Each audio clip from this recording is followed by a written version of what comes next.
안녕하세요, 수강생 여러분. 소플입니다. 이번 강의에서는 리액트의 컨디셔널 렌더링에 대해서 배워보도록 하겠습니다. 컨디셔널 렌더링은 리액트로 개발을 할 때 굉장히 자주 사용하게 되는 기능이기 때문에 사용하는 방법과 원리에 대해서 잘 이해하고 넘어가시기 바랍니다. 그럼 시작해볼까요? 먼저 컨디셔널 렌더링의 의미부터 이해를 해야겠죠? 먼저 컨디션이라고 하면 조건, 상태라는 뜻을 갖고 있습니다. 평소 우리가 오늘 컨디션이 좋다, 나쁘다라고 표현할 때 컨디션의 뜻은 상태라는 의미를 가지고 있습니다. 그래서 컨디션이 좋다, 나쁘다라는 것은 상태가 좋다, 나쁘다라는 뜻이 됩니다. 하지만 컴퓨터 프로그래밍에서의 컨디션은 조건을 의미합니다. 따라서 컨디셔널 렌더링이라고 하면 조건에 따른 렌더링이라고 해석하고 일반적으로 조건부 렌더링이라고 줄여서 부릅니다. 결론적으로 조건부 렌더링은 어떠한 조건에 따라서 렌더링이 달라지는 것을 의미합니다. 여기에서의 조건은 우리가 프로그래밍에서 사용하는 조건문이라고 이해하시면 됩니다. 조건문의 결과는 true 아니면 false가 나오는데 이 결과에 따라서 렌더링을 다르게 하는 것을 조건부 렌더링이라고 정의하는 것입니다. 예를 들어 조건문의 값이 true이면 버튼을 보여주고 false이면 버튼을 가리는 것도 하나의 조건부 렌더링이라고 할 수 있습니다. 이 예제 코드를 한번 보겠습니다. 이 코드에는 유저 그리팅과 게스트 그리팅이라는 두 개의 함수 컴포넌트가 있습니다. 유저 그리팅 컴포넌트는 이미 회원인 사용자에게 보여줄 메시지를 출력하는 컴포넌트이고 게스트 그리팅 컴포넌트는 아직 가입하지 않은 게스트 사용자에게 보여줄 메시지를 출력하는 컴포넌트입니다. 이제 회원인지 아닌지에 따라 이 두 개의 컴포넌트를 선택적으로 보여줘야 합니다. 이 코드에서는 조건부 렌더링을 사용하여 이를 구현하고 있습니다. 여기에 나오는 그리팅 컴포넌트는 is logged in이라는 변수의 값이 true에 해당되는 값이면 유저 그리팅 컴포넌트를 리턴하고 그렇지 않으면 게스트 그리팅 컴포넌트를 리턴하는 컴포넌트입니다. props로 들어오는 is logged in의 값에 따라서 화면에 출력되는 결과가 달라지게 됩니다. 이처럼 조건에 따라 렌더링의 결과가 달라지도록 하는 것을 조건부 렌더링이라고 부릅니다. 여기서 잠시 자바스크립트의 true와 false에 대해서 알아보도록 하겠습니다. 보통의 프로그래밍 언어에서는 참과 거짓을 구분하기 위해서 불리언 형태의 자료형이 존재하고 그 값은 true와 false 둘 중에 하나가 됩니다. 그리고 만약 불리언과 자료형이 다른 값을 비교하게 되면 오류가 발생하게 되죠. 하지만 자바스크립트에서는 true는 아니지만 true로 여겨지는 값이 존재하는데 이것을 trueC라고 부릅니다. 마찬가지로 false는 아니지만 false로 여겨지는 값을 false라고 부릅니다. 자바스크립트의 trueC와 false가 수많은 개발자들을 혼란 속에 빠뜨리기도 하는데 잘 이해하고 있다면 유용하게 사용할 수 있습니다.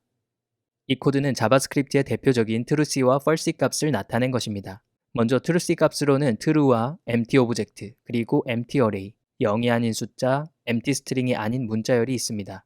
그리고 false 값으로는 false와 0, -0, big int 0, 그리고 empty string, null, undefined, not a number가 있습니다. 이 값들을 모두 다 기억할 필요는 없지만 대략적으로 어떤 값이면 true고 어떤 값이면 false가 되는지는 기억해 두시는 것이 좋습니다. 실제로 조건문에서 사용할 때 결과가 true가 될지 false가 될지를 예상하면서 개발해야 하기 때문에 헷갈리지 않도록 잘 기억해 두시기 바랍니다. 조건부 렌더링을 사용하다 보면 렌더링 해야 될 컴포넌트를 변수처럼 다루고 싶을 때가 있습니다. 이때 사용할 수 있는 방법이 바로 엘리먼트 베리어블입니다. 한글로는 엘리먼트 변수라고 부릅니다. 엘리먼트 변수는 이름 그대로 리액트의 엘리먼트를 변수처럼 다루는 방법입니다. 먼저 이 코드를 보겠습니다. 이 코드에는 로그인 버튼과 로그아웃 버튼 두 개의 컴포넌트가 있습니다. 각 컴포넌트는 이름의 의미처럼 로그인 버튼과 로그아웃 버튼을 나타냅니다. 이 코드를 잘 기억하면서 다음 코드를 한번 보겠습니다. 이 코드에는 로그인 컨트롤 컴포넌트가 나옵니다. 로그인 컨트롤 컴포넌트는 사용자의 로그인 여부에 따라 앞에 나온 로그인 버튼과 로그아웃 버튼 두 개의 컴포넌트를 선택적으로 보여주게 됩니다. 이 코드를 보면 is logged in의 값에 따라서 버튼이라는 변수에 컴포넌트를 대입하는 것을 볼 수 있습니다. 그리고 이렇게 컴포넌트가 대입된 변수를 리턴에 넣어 실제로 컴포넌트가 렌더링이 되도록 만들고 있습니다. 설명은 컴포넌트라고 했지만 실제로는 컴포넌트로부터 생성된 리액트 엘리먼트가 되겠죠. 이처럼 엘리먼트를 변수처럼 저장해서 사용하는 방법을 엘리먼트 베리어블이라고 부릅니다. 그리고 이렇게 별도로 변수를 선언해서 조건부 렌더링을 할 수도 있지만 바로 다음에 나오는 인라인 조건문을 사용하면 조금 더 코드를 간결하게 작성할 수 있습니다. 지금부터는 인라인 컨디션에 대해서 배워보도록 하겠습니다. 먼저 inline이라는 단어는 라인의 안이라는 의미를 갖고 있습니다. 말 그대로 코드를 별도로 분리된 곳에 작성하지 않고 해당 코드가 필요한 곳 안에 직접 집어넣는다는 뜻입니다.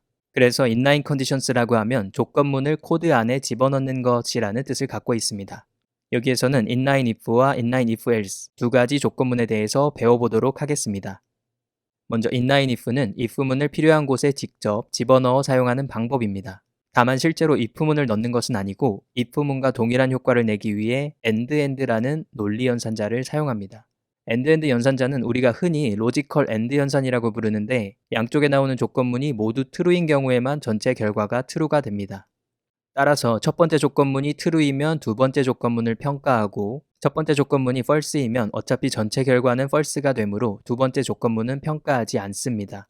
컴퓨터 프로그래밍에서는 이것을 단축평가, 영어로는 short circuit evaluation이라고 합니다. 결과가 정해져 있는 논리 연산에서 굳이 불필요한 연산은 하지 않도록 하기 위해 사용하는 방법입니다. 이 코드는 첫 번째 조건문의 값에 따른 AND 연산자의 결과값을 나타낸 것입니다. 조건문이 true이면 뒤에 나오는 익스프레션이 평가되고 조건문이 false이면 단축평가에 의해서 뒤에 나오는 익스프레션은 전혀 평가되지 않습니다. 그래서 리액트에서는 조건문이 true이면 오른쪽에 나오는 엘리먼트가 결과값이 되고 false이면 false가 결과값이 됩니다. inline if는 이 AND 연산자를 JSX 코드 안에서 중괄호를 사용하여 직접 집어넣는 방법입니다. 이 예제 코드를 보겠습니다. 이 코드를 보면 unreadMessages.length가 0보다 큰지 평가하는 조건문의 결과값에 따라서 뒤에 나오는 h2 태그로 둘러싸인 부분이 렌더링이 되거나 안 되거나 하게 됩니다. 만약 unreadMessages.length가 0보다 크다면 뒤에 나오는 h2 태그 부분이 렌더링 될 것이고 unreadMessages.length가 0보다 작으면 아무것도 렌더링 되지 않을 것입니다.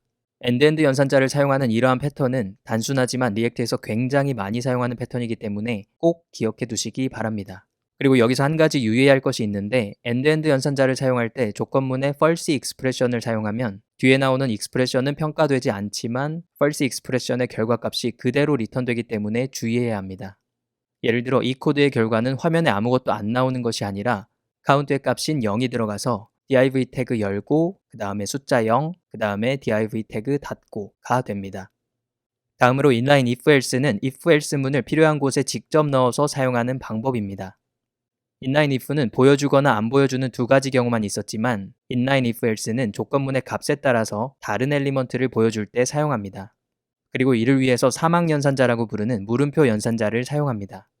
사막 연산자의 경우 앞에 나오는 조건문이 true이면 첫 번째 항목을 리턴하고 false이면 두 번째 항목을 리턴합니다. 이렇게 총 3개의 항이 있기 때문에 사막 연산자라고 부릅니다.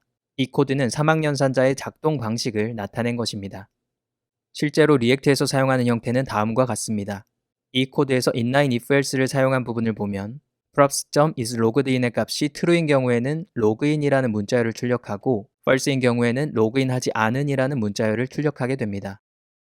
그리고 이 코드처럼 문자열이 아닌 엘리먼트를 넣어서 사용할 수도 있습니다.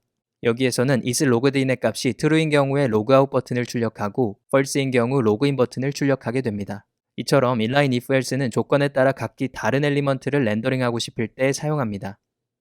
지금까지 여러 가지 연산자를 사용해서 조건부 렌더링을 하는 방법에 대해서 배워봤습니다. 그렇다면 컴포넌트를 렌더링하고 싶지 않을 때는 어떻게 해야 할까요? 바로 nul을 리턴하면 됩니다. 리액트에서는 nul을 리턴하면 렌더링 되지 않기 때문이죠. 이 예제 코드를 한번 보겠습니다. 여기에 나온 warning banner라는 컴포넌트는 props.warning의 값이 false인 경우에 nul을 리턴합니다. 다시 말하면 props.warning의 값이 true인 경우에만 경고 메시지를 출력하고 false인 경우에는 아무것도 출력하지 않는 컴포넌트인 것이죠. warning banner 컴포넌트를 실제로 사용하는 코드를 보도록 하겠습니다. 이 코드에 나오는 페이지 컴포넌트는 show warning이라는 스테이트의 값을 warning banner 컴포넌트의 props로 전달하여 show warning의 값에 따라 경고문을 표시하거나 또는 표시하지 않게 됩니다. 이처럼 리액트에서는 특정 컴포넌트를 렌더링하고 싶지 않을 경우 nul을 리턴하면 된다는 것을 기억하세요. 참고로 클래스 컴포넌트의 렌더 함수에서 nul을 리턴하는 것은 컴포넌트의 생명주기 함수에 전혀 영향을 미치지 않습니다. 예를 들면 컴포넌트 did update 함수는 여전히 호출됩니다.